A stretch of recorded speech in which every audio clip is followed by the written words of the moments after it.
In the flickering glow of torchlight, the screams of women echoed through medieval towns. Women accused not of theft nor of murder, but of the most unholy of crimes, making love with the devil himself. This was not fantasy.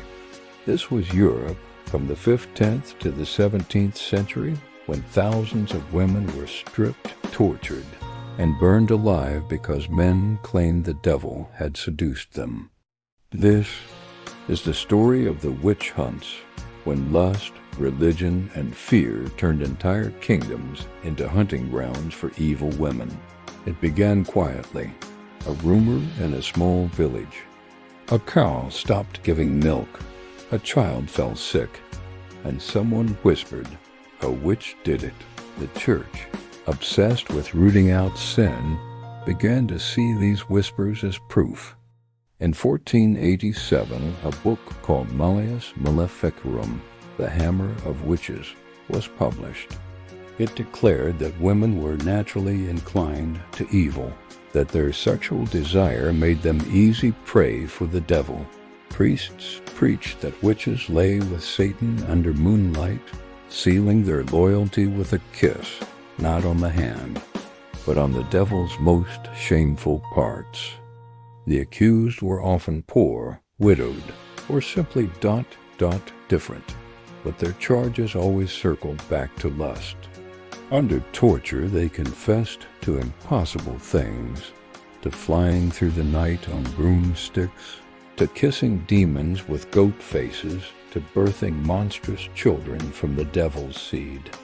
Their words, extracted in agony, were written down not as madness, but as evidence.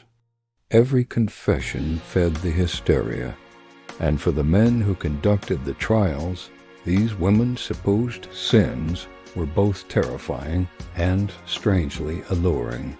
Soon the witch hunts spread like wildfire across Europe. Tens of thousands of women were stripped naked, their bodies examined for devil's marks, birthmarks, moles or scars said to be proof of a demonic lover's touch.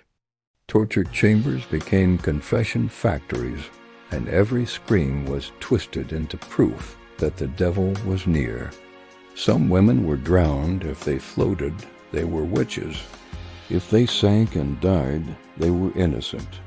Either way, the crowd went home believing justice had been done.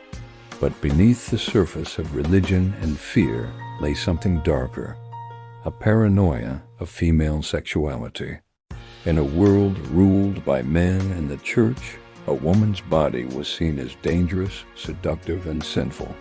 The witch became a symbol of everything men feared, a woman who refused to be controlled. Calling her a lover of Satan wasn't just punishment, it was erasure. It was a way to destroy her independence, to burn away her power. Imagine the cold of the dungeon, chains biting into wrists, a priest demanding confession. Did you lie with the devil? What did he promise you? What did it feel like? The questions themselves revealed the truth. This wasn't only about faith, it was about forbidden desire. The women became both victims and fantasies, punished for what men secretly desired, but publicly condemned. By 1692, the hysteria had reached its peak in Salem, Massachusetts. Children accused their neighbors of witchcraft. 20 people were executed, 19 were hanged. One man was crushed under stones, all in the name of God, all in the name of purity. But in truth, it was fear of the flesh disguised as holiness. When the flames finally died out, over 100,000 people had been accused of witchcraft. Most were women. Many confessed only after unimaginable pain. Centuries later, the smoke has cleared, but the scars remain. In every whisper that calls a woman temptress, in every culture that fears her power, the witch still burns. The witch hunts weren't truly about the devil.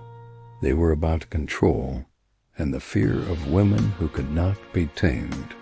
And though the fire has faded, the echoes of those screams still haunt history, because the real devil was never the women they burned. It was the men who struck the match. Please subscribe for more